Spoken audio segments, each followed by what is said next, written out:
Good evening, everyone. We're going to go ahead and get started.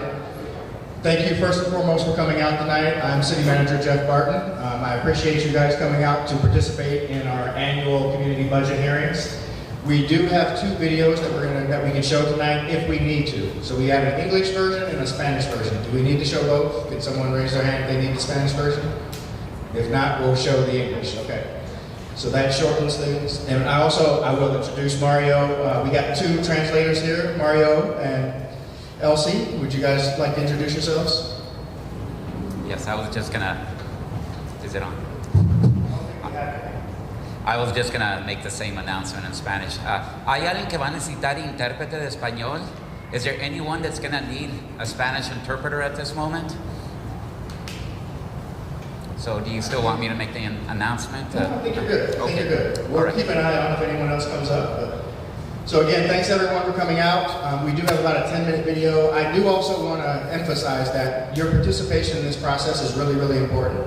Every year we go out with our community budget and we do make changes based on some of the feedback. This year we're hearing a lot about cricket. Last year it was pickleball. This year it seems to be cricket. We also are hearing from our friends, the Phoenix spokespeople, talking about pedestrian safety and biker safety.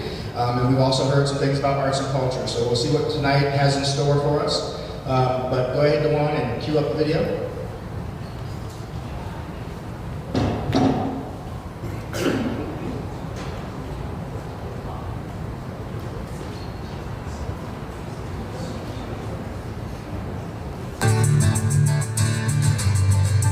The City of Phoenix trial budget for fiscal year 2023-2024, proposed by the Phoenix City Manager, is ready for public review and comment. A trial budget is a rough draft of the actual budget, estimating how much money and how it will be used for the next fiscal year. How does Phoenix's annual budget work? The city budget is made up of three parts: the general fund, enterprise funds, and special revenue funds. The general fund is made up of city sales tax, property taxes, revenue distributed by the state from income tax, sales and vehicle license taxes, and some fines and fees. The general fund supports many of the services our residents, visitors, and businesses have come to expect in Phoenix, such as libraries, parks, senior and youth programs, police and fire services, and more.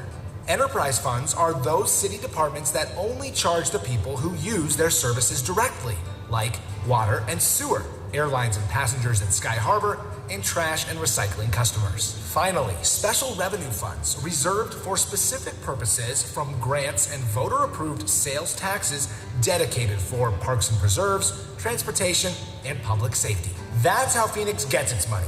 Now, how do we spend it? Phoenix has a long history of responsible budgeting, ensuring resources are balanced to projected expenses each fiscal year.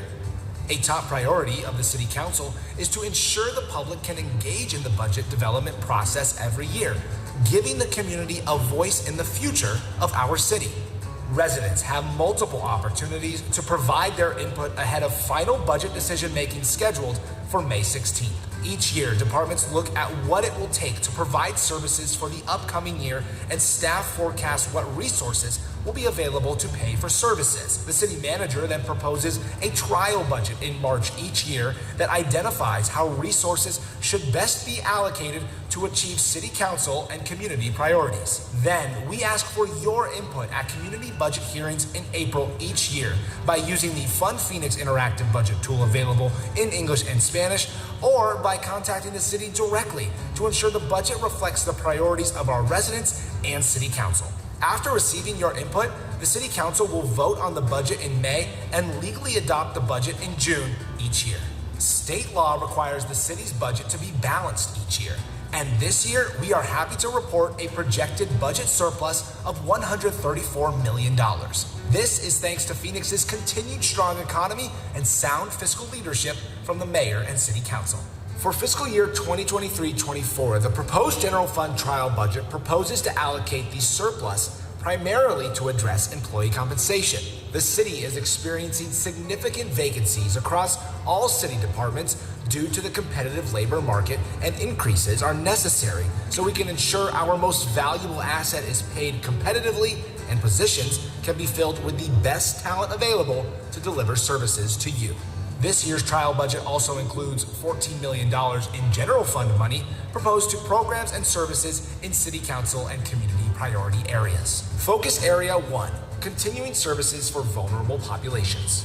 To ensure vulnerable populations can continue receiving vital services that are at risk due to expiring or reduced grant funding, and increase resources used to help individuals experiencing homelessness, substance abuse, and behavioral health issues, $7.4 million is proposed to support the Low-Income Home Energy Assistance Program, Victims Advocacy Services, and expand the Behavioral Health Engagement Team's contract. The funds proposed would also expand the Phoenix Cares Outreach Program to increase resources focusing on targeted areas in the city with high concentrations of encampments requiring cleanup, and continue operations next fiscal year at shelters serving 420 individuals per night and approximately 1,300 each year. Focus Area 2, enhancing public safety responsiveness and criminal justice. To help improve emergency response times across the city, $3.5 million is proposed for the Phoenix Fire Department for an additional rescue unit and to fully staff a new fire station located at 19th Avenue and Chandler Boulevard. As part of the Phoenix Police Department's focus on civilianization efforts, new positions are included for civilian investigators and police assistants within the department, along with training and crime scene specialists. Costs will be absorbed in the existing police department operating budget for fiscal year 2023-24. This proposal also includes additional resources for the law department to replace grant funding that will be reduced next fiscal year used to provide services to victims of crime. Focus Area 3, healthy neighborhoods and community enrichment. To expand the city's efforts toward equity in arts, $125,000 is proposed to increase funding for the Community Arts Grants Program that supports renters at Herberger Theater Center and other local venues. Also, a new project manager position to help manage and coordinate the Office of Arts and Culture's model for involving artists in designing and building a better city. The cost for this position will be paid for with existing capital project funds. A proposed $571,000 for the Neighborhood Services Department would add funding to expand the Gated Alley program, providing resources to install approximately 77 new gated alley segments each year, and restore 2 grant-funded neighborhood inspector positions to the general fund, which will free up grant resources used to serve low and moderate income residents. In an effort to increase park security and advance the city's climate action plan, $2 million is proposed for the Parks and Recreation Department to hire 14 park rangers and 1 park manager to create 2 urban park ranger teams that will work overnight. The addition of an overnight third shift will provide coverage 24 hours per day, 7 days a week at city parks. The proposed funds will also add more staff to expand tree planting and shade canopy efforts citywide, and add a new volunteer coordinator to assist in the coordination of volunteer efforts throughout city parks. Non-general fund supplementals total $1.4 million. Due to growth and security needs at the airport, $917,000 is proposed for 2 new access agents for badging services and to add vehicles needed for the Airport Bureau. $488,000 is proposed to support technology and streamlining of services provided by the Planning and Development Department, including managing the Shape Phoenix permitting system, enhanced electronic plan review, and staff to support increased human resource activity. In addition, $1 million is reserved for possible changes to the trial budget based on resident feedback on the budget, and $5 million will go to the General Fund Contingency or Rainy Day Fund to ensure resources are available in the event of unexpected economic or financial events. This has been just a taste of what you will find in the 2023-24 City of Phoenix proposed trial budget. More information on the proposed budget is available at our website, Phoenix.gov/budget. We encourage you to provide your input using Fund PHX, an interactive budget tool available in English and Spanish that lets you provide direct feedback on the proposed fiscal year 2023-24 trial budget additions. We hope that you'll review additional details in the budget tabloid available at each budget hearing in English and Spanish and online at Phoenix.gov/budget. Please share your feedback in whatever way works best for you at one of the community budget hearings or by email at budget.research@phoenix.gov. You can comment on the city's social media pages at City of Phoenix AZ on Facebook or on Twitter using hashtag PHXBudget, or call us at 602-262-4800. All resident feedback will be shared with the City Council so they may consider it before making final budget decisions. The City Manager will present his proposed budget for 2023-2024 to the Phoenix City Council on May 2nd, 2023. The Council's budget decision will take place on May 16th. 2023. Thank you for being a part of this important process. We look forward to hearing your ideas for this year's trial budget and the future of Phoenix. And now to an informational update on the City Council approved 2023 General Obligation Bond Program. In December, the City Council approved a General Obligation Bond Program to advance to the voters in the upcoming November 7th election. General obligation bonds, also known as GO bonds, provide a mechanism for the city to fund the construction and rehabilitation of city facilities and infrastructure such as parks, libraries, fire stations, police precincts, community centers, streets and storm drains, and arts facilities. A GO bond program requires voter approval and cannot be used to fund operating costs like staff salaries or to fund assets in which the city has no legal interest. Phoenix voters have approved 12 GO bond programs since 1957, totaling $4.6 billion, with the last GO bond program approved by voters in 2006. This 17-year gap is the longest in the city's bond program history and has resulted in a significant amount of unfunded capital needs. In 2022, Phoenix City Council appointed a Citizens GO Bond Committee to identify the highest priority unfunded capital needs, totaling $500 million. In the fall, committee members met to review capital needs identified by city departments and heard proposals and input from the public. After 3 months of committee deliberation and extensive public input, the committee recommended a proposed $500 million GO bond program to Phoenix City Council. The City Council approved GO bond programs include projects in the areas of arts and culture, economic development and education, environment and sustainability, housing, human services and homelessness, neighborhoods and city services, parks and recreation, public safety, and streets and storm drainage. The program includes projects such as a new Latino cultural center, acquiring land for Rio Reimagined, affordable housing property preservation, a new senior and recreation center, new regional pools, and improvements to existing community centers and park facilities, funding for heat resiliency projects, Vision Zero roadway safety initiatives, new and expanded library branches, and new and renovated fire stations throughout the city to improve response times. The full list of projects and programs is available on the city's website at Phoenix.gov/bond. Voters will decide the outcome of the City Council approved GO bond program during a November 7th, 2023 bond election. Election materials, including an informational pamphlet with more detail about the bond program, will be mailed to all voters in the fall ahead of the election.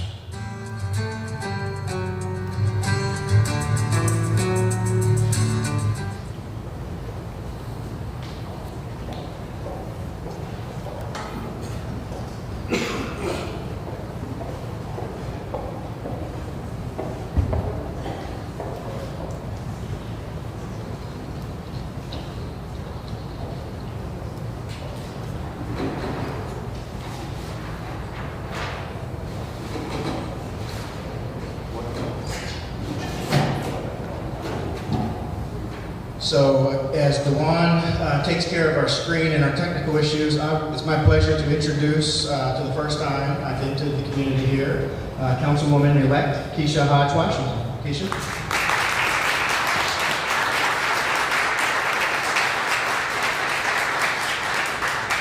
Thank you, Jeff, for the introduction, and thank you everyone for being here tonight. It is very important that we hear from the community as to what your opinions are.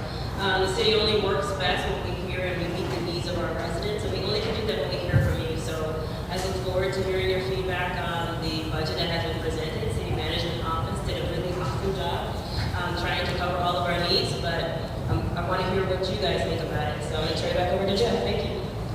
Thank you, Councilwoman. So tonight, what we're going to do is call you individually. We do ask that you come up to the microphone to my left so that we can properly get you on the camera as well as your audio. Jason, you guys hear okay? There's a little bit of feedback, I think. Okay. All right, so our first speaker tonight is Lynn Davis. Lynn, could you please come up?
Check, check.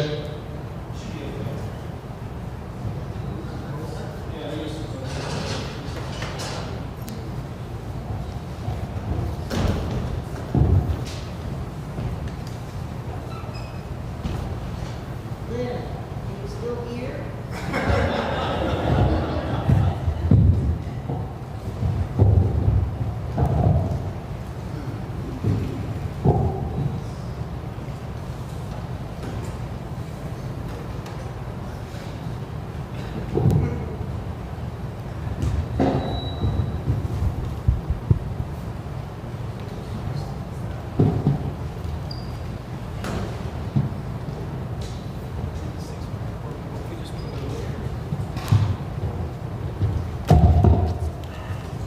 Check, check, check.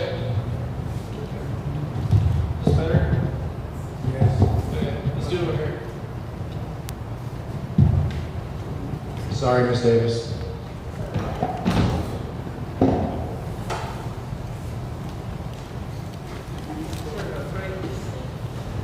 Hi, my name is Lynn Davis. First of all, I'd like to thank you for supporting the public arts. And the arts bring joy. And Lord knows we can all use a little more joy in our lives these days.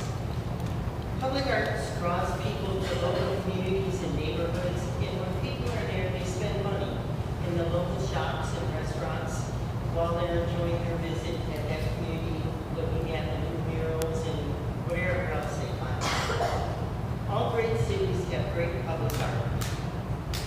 We'd like to ask you to please expand the budget so we can have make city, the city of Phoenix, an even greater city and a greater place to live, work, and visit. Thank you. Thank you, Miss Davis. Next up, Christine Phillips.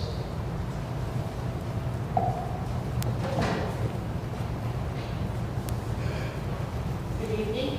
My name is Christine Phillips. I've lived in this brigade for 12 years. And I want to first say the City Council has done an amazing job supporting the arts.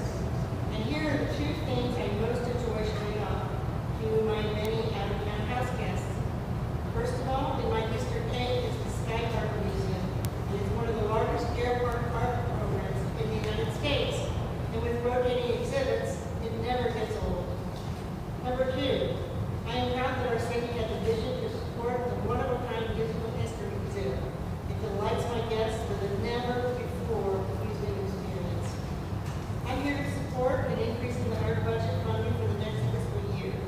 And I'm asking the city to fund the arts at $1 for each of our residents. Thank you, Council, for all you do for our diverse and vibrant city. Thank you. Next up, Frank Shasevsky. Did I say that right, Frank? Excellent.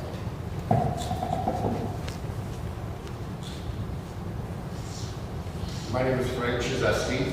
I'm a senior companion, which is a federally funded program to help seniors expand their daily life by taking them shopping, taking them to social events.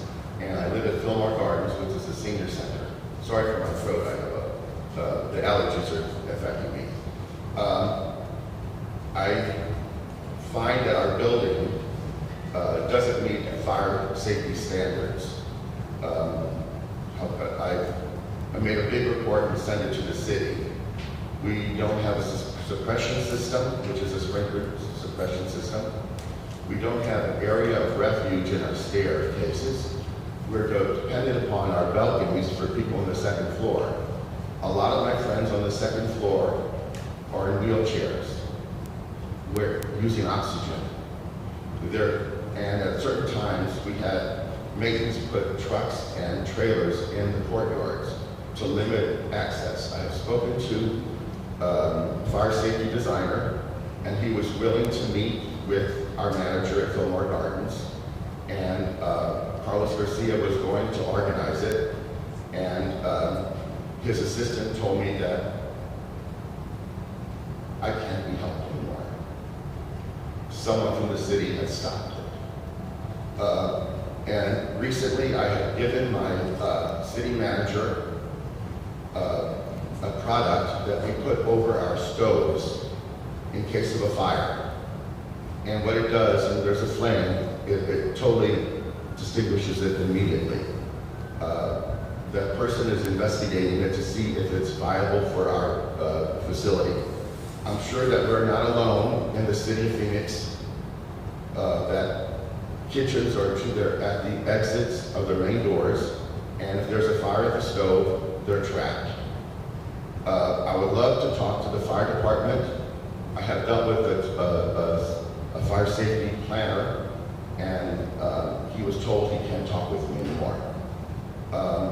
And another thing, I was listening to your comment about giving a raise of $114 million for the employees because of the COVID and the recession.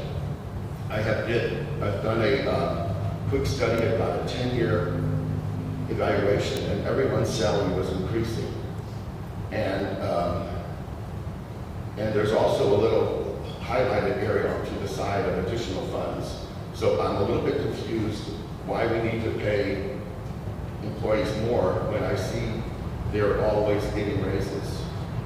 So I would like a feedback from you if you decide to give us fire safety in the building and other buildings as well. I'm sure we're not alone. I love the arts, but we're limited on limited on housing.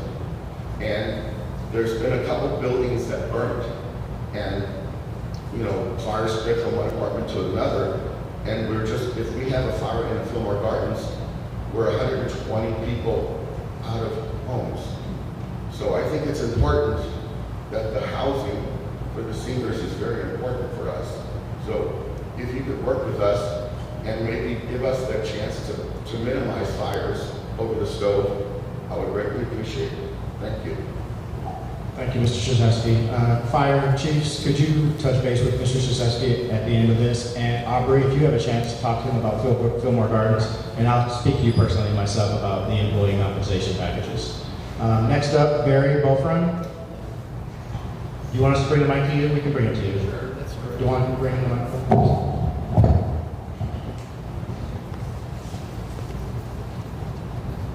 Thank you. Hi, my name is Jerry Goldpress. I live in Fillmore Gardens. I have lived there since 2016, and we have been asking for cameras in our facility. They had cameras previously, but for some reason they're resistant to putting them. We have a lot of vandalism in the building. We have drug dealing in the building. We have smokers in the building. A lot of people breaking the rules, and our discussion with our manager is about taking pictures of people breaking laws, and I don't think that's very safe. So I really need to have cameras installed. Because they were there previously, there's wiring already. It's just a matter of purchasing. In discussions with my manager, James Neverete, he says that it's too expensive to monitor them. But they did it before, and I'm sure every facility that has cameras knows how to do it efficiently. And it's really critical in our building. It's costing the city a lot of money every time someone breaks a washing machine, a dryer, and it has to be replaced. And I feel the cameras would avoid all of that. We would find out the source of where the vandalism is. I appreciate it. Thank you very much for listening. Thank you, Mr. Bofrost. Next up, Craig Tripkin.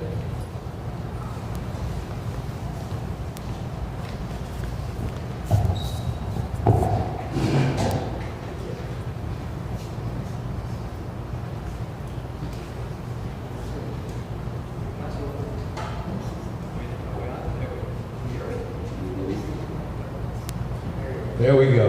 Okay. Councilwoman, thank you. City Manager Barton. My name is Craig Tripkin. I'm with the New Leaf.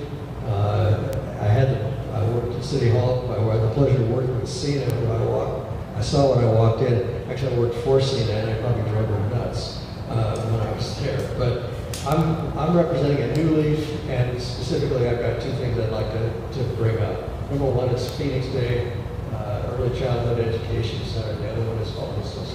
A new leaf, the organization I work for, provides domestic violence services, homeless shelter, housing, income tax assistance, after-school programs, on and on and on. And I say that because, well, I say that so that I can brand a new leaf a little bit with you. Phoenix Day Early Education, Childhood Early Education Center, it's a mouthful. We were running $1 million deficit right after the pandemic. We had about mid-40s in terms of kids enrolled there. We made a plan. We could not sustain $1 million deficit. A year ago, June, we made a plan to dig ourselves out of that hole. And that plan was by increasing the census from what was in the pandemic 40s to 85 by March of this year, which we did, 120 by June of this year, which we're going to do, and then 120 by spring of next year, which means we'll be sustainable. So I'm asking for $250,000 one time, and if we're not sustainable at that point, then, but I won't be back, let me put it that way. Very quickly on homelessness, I'd like to say that I've worked in the homeless business for a long time. And there's two points I'd like to make. One is we must solve this problem. There's no question in my mind that it is bad for the individual, it's bad for the neighborhoods, it's bad for the city, it's bad for business.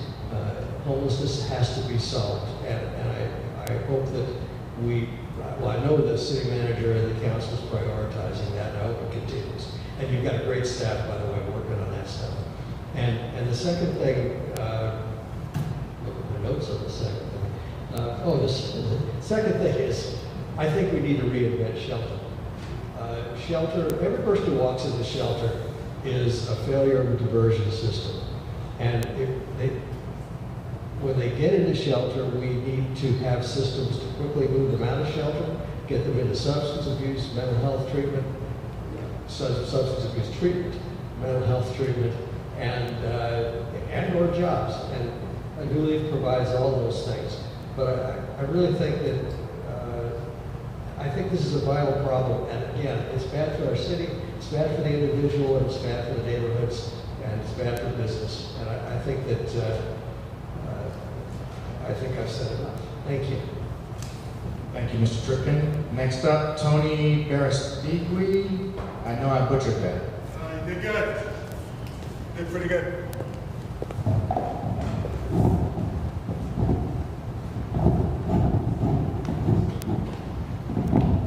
Thank you. Mr. Barton, it's actually Tony Barastigui. You came very close, so thank you very much. I represent Levine. Thank you. It's good to see that we actually have a surplus. So thank you with the budget that you presented. I accept it as we have a surplus. I remember way back when we had deficits and cuts. It's good we're not dealing with cuts. So thank you moving forward.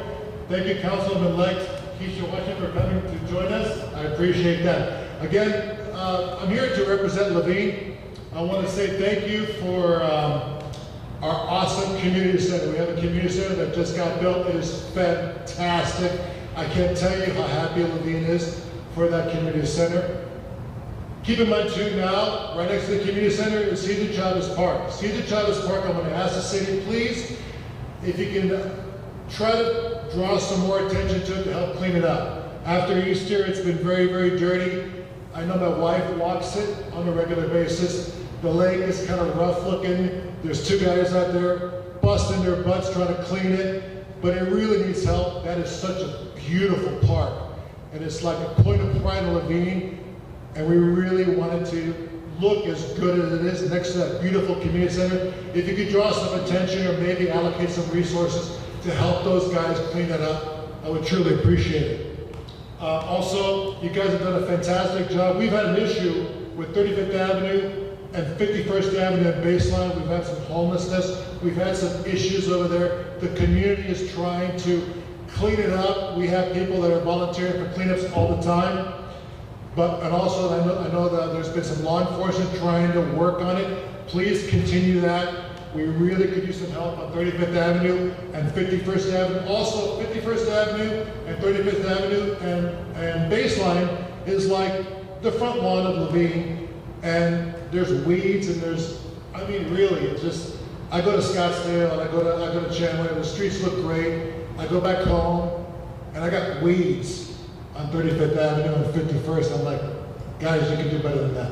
So if you can take a look at the weeds, I know it's a large town, but I'm just here to hopefully you can draw a little bit more attention to those streets as well. Also, you guys did recently 5K walk, bike, and run on the Levine Convenience Channel. That was awesome. Please do that again. However, that's called the Rogers Ranch area, and there's 10 acres out there, and it's just dirt. And I know that we were supposed to get a park, and I know there's attention to other places, but if you could really, Levine has grown, we're still growing, but Rogers Ranch has been there for a while. There's 10 acres of dirt, and when we were walking, I was like, hey, come over and check this out, but it's like, I know there might be plans for a park there. I'm hoping there is. If you could really draw more attention to the park development at the Rogers Ranch area, I would truly appreciate that. Finally, the other street south in Levine is called Dobbins.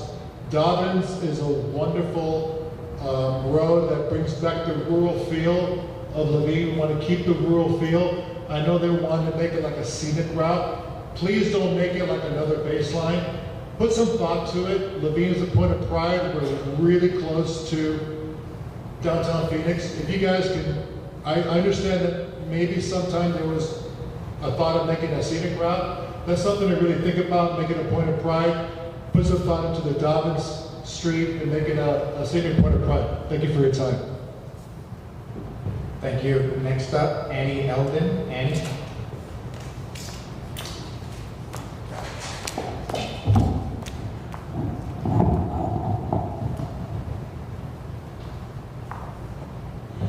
Good evening, Councilwoman-elect Clive Washington. Welcome. It's very exciting to have you, and I look forward to working with you in the future.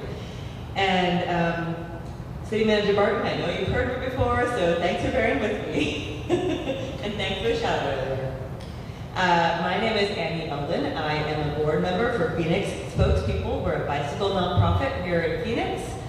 And I'm here tonight to request for a few different things related to bikes and also something related to the community in general. And so first, I'd like to ask that the City of Phoenix allocate at least $1 million in funding for protected bike lanes on 3rd Street from Lincoln to Washington and from Washington to Roosevelt.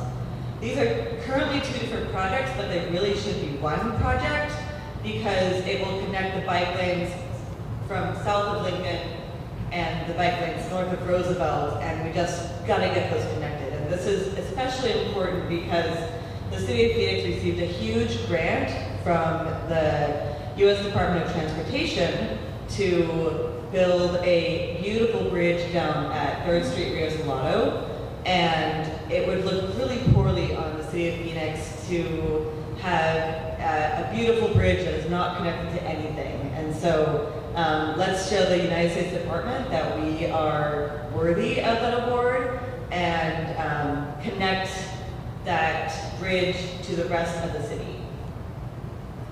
I also ask that the City of Phoenix Police Department create a cost recovery enforcement staffer and vehicle to look for and to ticket any cars that are parked illegally in bike lanes. The city has been fantastic at building a lot of new bike lanes over the past few years, but they will not help bicyclists if cars are always parked in them.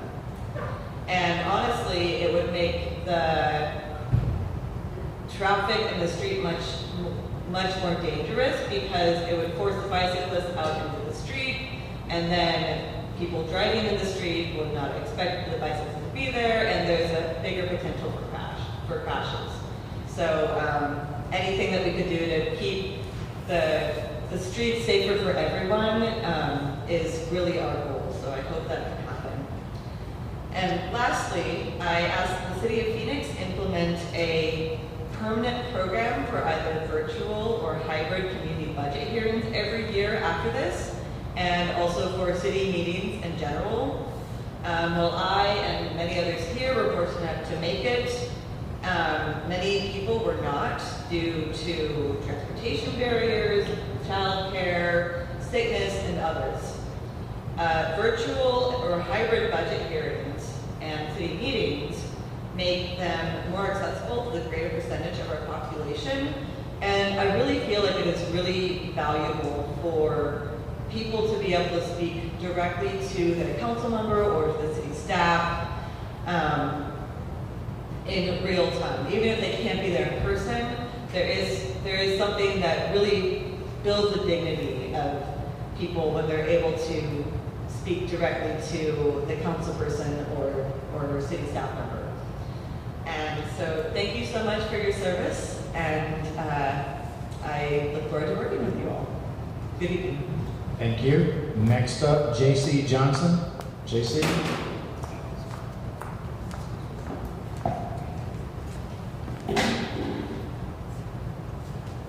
Good evening, everyone. My name is JC Johnson. I've been volunteering as a board of directors president in Park Meadows community right over by 35th and Southern. And we've been doing a great job of building that community back up. There was a surplus in our budget too. We make good use of it, and still are. If you drive by there, you can see walls are being painted, new columns are put up, landscaping is done, we have top lots, dog park. We even did a turf conversion to save water because water bills are going up.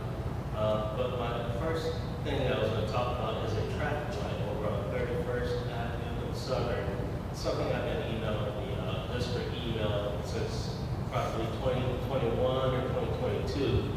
Since then, there's been like accident after accident, and then it ended up in it was on the news, a fatality. One of our residents was struck by a driver going about 115 miles an hour. When he finally realized that she was in the street, he slowed down to like 80-some miles an hour. Ended up forcing her car into a telephone pole. If you drive by there, you can see flowers up and down the pole. Killed the mother and the 4-year-old, had brain damage. That is a 12-way stop. So if you're trying to take your kids to school southbound, or school buses are trying to go back and forth, you've got traffic coming east and west, north and south, people making left turns and right turns, people going 50, 60 miles an hour, 45 miles an hour. It's a real frog brigade trying to get out there alive. I can forward that email again, the thread. I've talked to Mike Letty with the Streets Department and others, and I know traffic lights are expensive, but so are lives, right? That was one thing I'd like to ask for. The second thing, Manzanita Park, I've already been in touch with the board and I think the division director, Joe Diaz there. Talk about the upkeep. I know that 2007 we had a recession, budget cut to parks and recreations, and there's a lot of parks that closed and a lot of things that weren't kept up because of that, and of course the shortage of workers that you guys are experiencing. So if there's a surplus and we have the capability to do that, clean up that, and maybe beautification, because we have a dry well there that's got leaves coming out of it, rocks and trees, and if you're in the community, that's your view. And it'll be nice for whoever was talking about art to have maybe some stone formation, some art put in there, maybe some DG pathways so people walk through. It's a driveway, so of course we don't want to put any permanent structures in there. But it doesn't cost much to maybe take out some of the granite so that you can save money on spraying and pre-emergent and everything and make it a walking pathway. And that should save the city some money and give the residents the benefit of beautification as well. The last thing I want to talk about is Rozier between 35th Avenue and 27th Avenue. It's really narrow. There's no divider in the middle of the road, and you wonder if you're going to get hit by the individual coming your way or going that way, especially in the evening when the sun is like at 15, 20 degrees. Be nice if we could share a little more of that utility road with, I believe, Vulcan Materials. If we can just get a little more space, widen that road a little bit, put a divider in there, I think it'll make it a lot safer. Got a ton of other stuff to talk about, but especially homelessness as a president of the community, and not a lot of people volunteer for that job because it's free, right? So we finally got 3 people on board. You know, we have to deal with transients, encampments, and trespassing people and all that. So that is a challenge. We're going to meet with our community action officer, actually I think next week, to try and talk about how we can get our block watch organized and block watch with the rest of the communities together so that we can help insulate the community from crime and people stealing packages. And I know you guys see people walk around with backpacks and they're not in school and they're pretty old. So we have those problems, as well as the catalytic converter thieves. And, a couple months ago, our entire community got locked down because of gang activity. So we couldn't come or leave, and we had a SWAT team running around looking for a guy that ended up in my coworker's backyard, and he was trying to break in to somebody's home.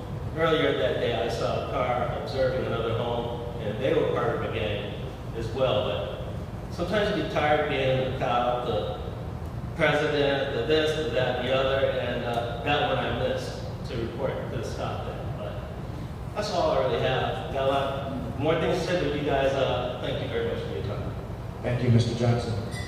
Our final speaker for the evening is Carrie Carlisle. Carrie.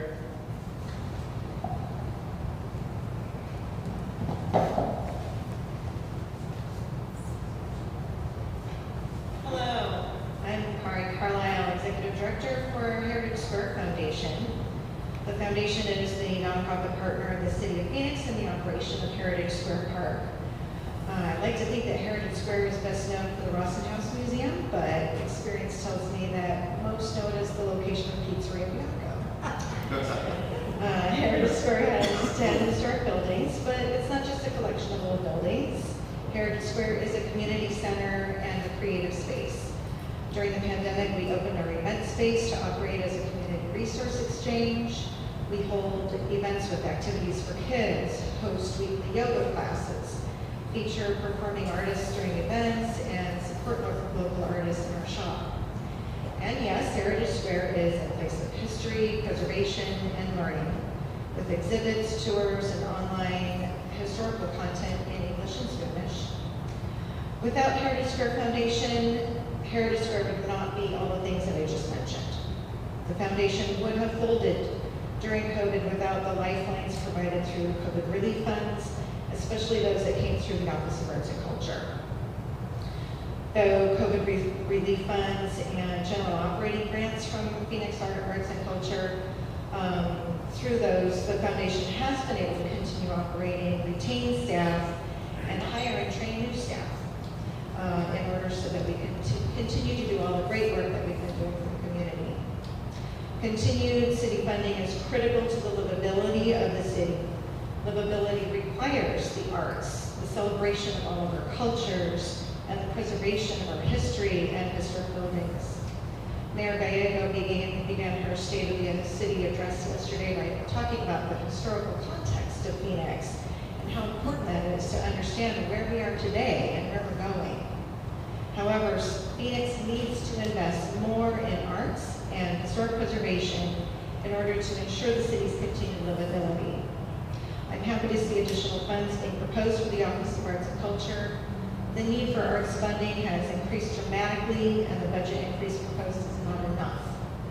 Museums, galleries, theaters, music venues, public art, festivals, and historic structures all contribute to the vibrancy and quality of life in Phoenix.